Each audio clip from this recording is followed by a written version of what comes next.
have at it. Okay. Hello there. I'm Leland Xiang Weiss, And I'm Alex Weiss. and this is a recording for the metal path, or what I'm calling the path of gold in the Chinese medicine. And we're doing this for the Tones for Your Bones reflections. So, in other videos and other writings, I've been explaining about how metal is Precise. and it's about getting to the diamond within, grinding the stone?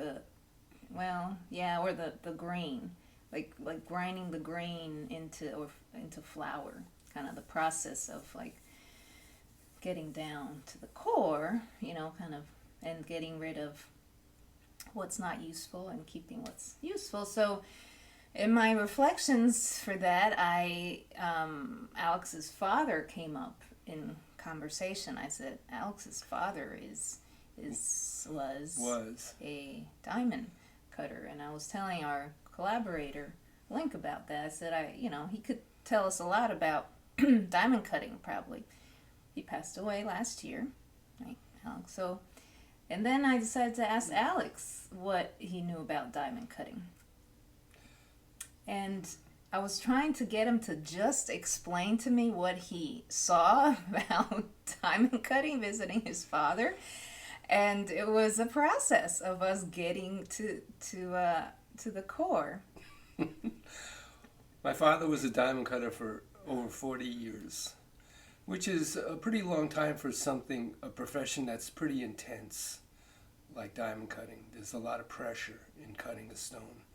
Sometimes you put a stone on the wheel where it's cut, and if it's not perfectly fit right, it'll shoot off into the room and disappear. And that could be thousands of dollars. People spend days searching the room. Bad. All right, go ahead. I interrupted you. No, Do you want me to continue on my... So there was a point that my father... I never knew what I wanted to be when I grew up. I was a late bloomer. But my father was always giving job opportunities to him, or suggesting. And one of those was his job as a diamond cutter. He would have taught me. He tells me the story. I don't even remember. He said one time he came home and said, I'll get... He had a brand new Thunderbird. At that time, this was 1970, 71. He said, I'll get you a Thunderbird if you want to work with me.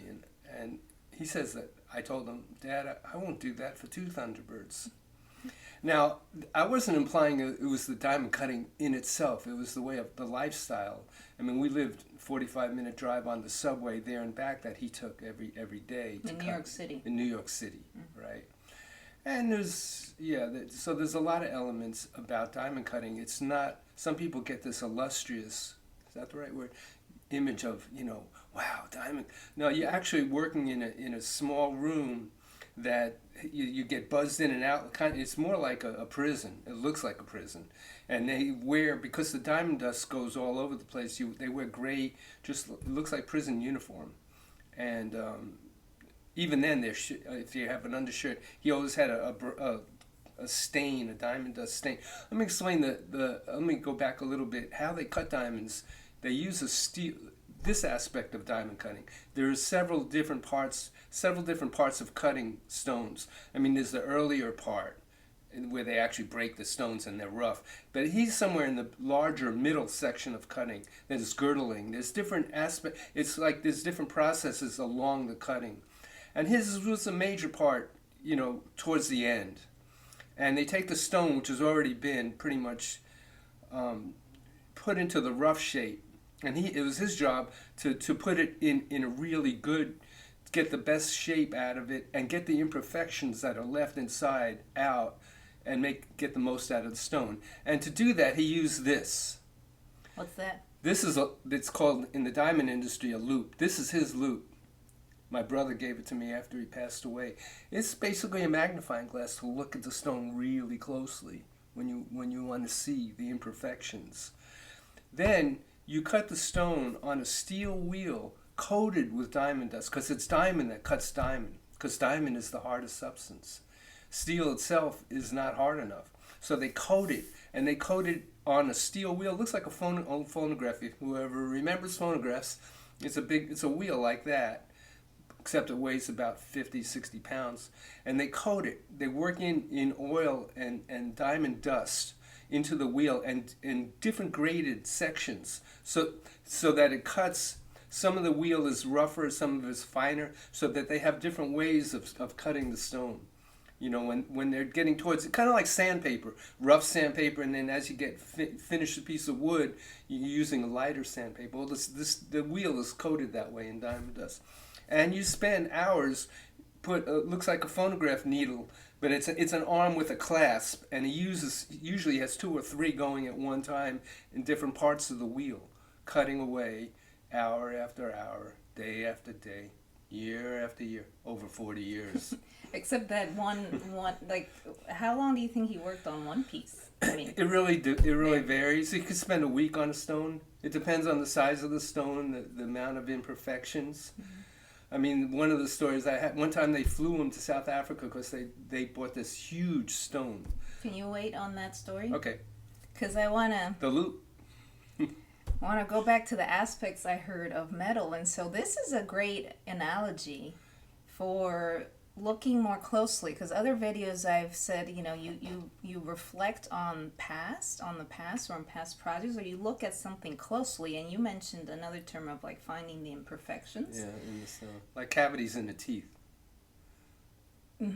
Yeah, except that your father was like the middle section, so it wasn't like he Towards the started, end. right? Yeah, so it was already a level of refinement that he was working with, right? And then you talked about the different gradients of the diamond dust, because it polished different. It cut in different, like sandpaper. This rougher and finer area. Right, and so that is very analogous to the practice of metal, is that you have various tools within that arena of precision, that fine tune what you're focusing on.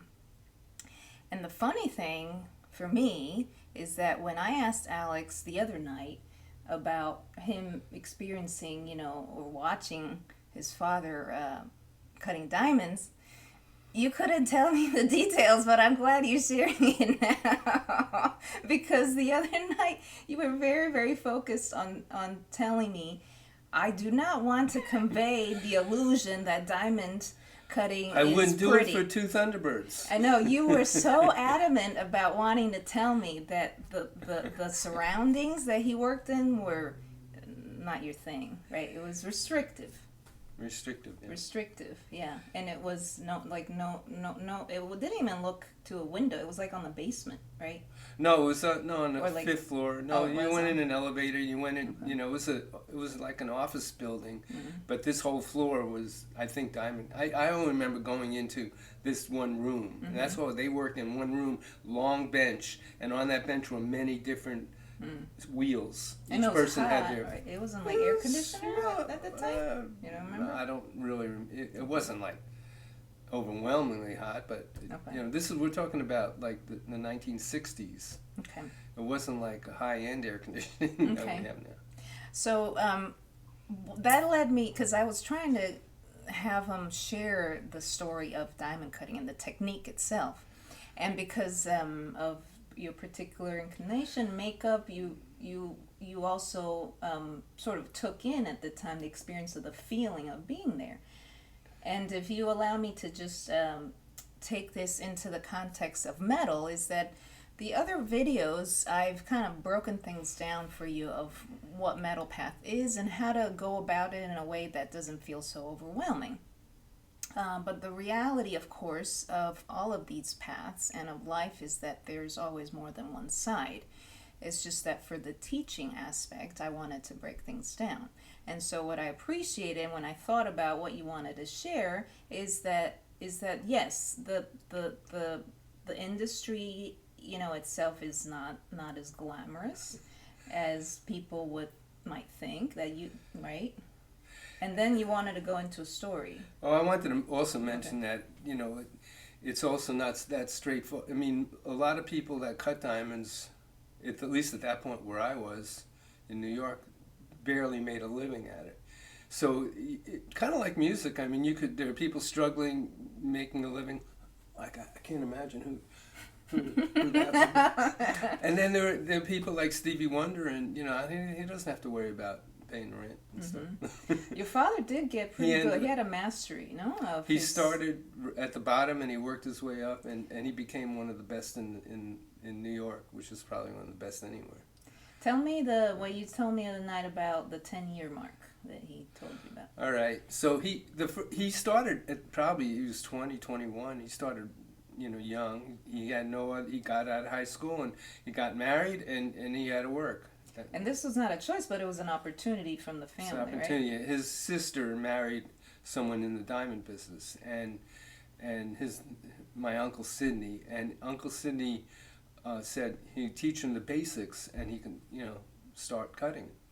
And actually, he had a cutting wheel in the basement of my grandparents' house, and that's when my father practiced in the basement, in the cellar. I remember seeing the diamond wheel. I think they might have used it. I don't know how it ran, but that's where he started. And he started the first 10 years. It was. He said to me one time that he really thought, this will be all right for now. Eventually, I'll do something else. And after 10 years, he realized he wasn't doing anything else, and he might as well kind of focus more on what he was doing. And his person who worked right alongside him, they, hours a day they worked together, and they became good friends. And that person, his name was Fischel, was a master diamond cutter. He was really, really good. And he taught my father some of the more difficult cuts. That's what it is. And once my father learned those, then it opened up. He became, he could charge a lot more. And people would give him there's a big difference between a stone that, is a $2,000 stone that just has, needs a little shaping, and a stone that's a $50,000 stone or whatever, So once he got good at cutting, that cut is called fancies. And people just gave him stones that were either fancies or problem stones or really expensive stones that the difference, if he can get more out of it, the difference could be thousands of dollars. Mm-hmm. And then the pressure really was more, because he only saw stones. People didn't give him little simple stones. They gave it to people that were making much less, and so he got hired to do all the more difficult work. Yeah. And like one of the stones his bosses bought was stone in South Africa for, I don't remember, it was a huge amount of money, really big stone. And in South Africa, they had this rule that they wouldn't let the stone, this particular company, wouldn't let the stone out of the country. It had to be cut in the country. Mm-hmm. I worked out an arrangement where my father they flew my father to South Africa to cut this one stone. And it was a big deal. So because the pressure, that's the other part about the reality of life. And though we're practicing this path of metal, is that there's the intensity of this process amidst all of the paths, and that intensity did wasn't worth a Thunderbird. Permeate from him, and we all might know, how it feels like to be doing something with immense pressure on top of you. It was strikingly different. He retired early. By the time he was 64, or maybe even earlier than that, he retired, because that 40 years was more. A lot of people don't even last that long in the diamond cutting business. Anyway, it was really noticeably different, his attitude, once he retired than the years he was working. His tensions really dissipated. His attitude was much more live and let live, and very kind of, he didn't get. It was amazing watching that transition. Once he moved from New York, he retired and moved from New York to Florida. He was like a different person. Mm-hmm.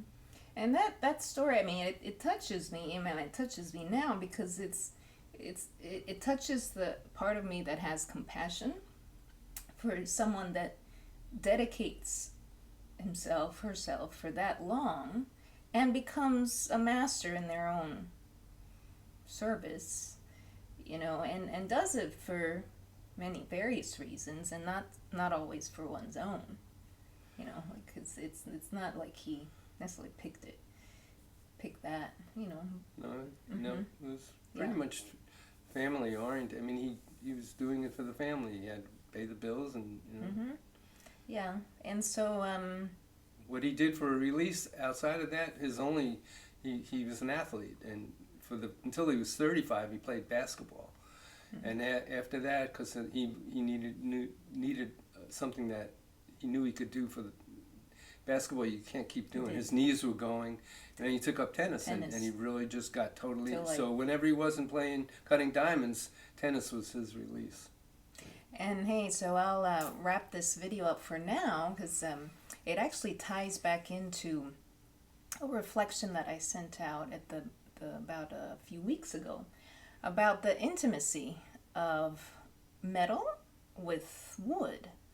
And it's that relationship between what one feels is restriction, which can be metal, and then freedom, which is wood.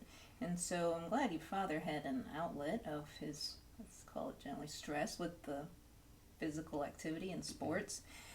So that's one very important way of balancing when metal becomes too rigid, basically, and there's like too much of it, so you can kind of imagine your father worked like 10, 12-hour days for years, right? 10-hour days. Long days. Yeah. So cutting those stones. So thank you, Alex, for your contribution. You're welcome. And telling a story of your father. So now do I get a Thunderbird? I'll work on it.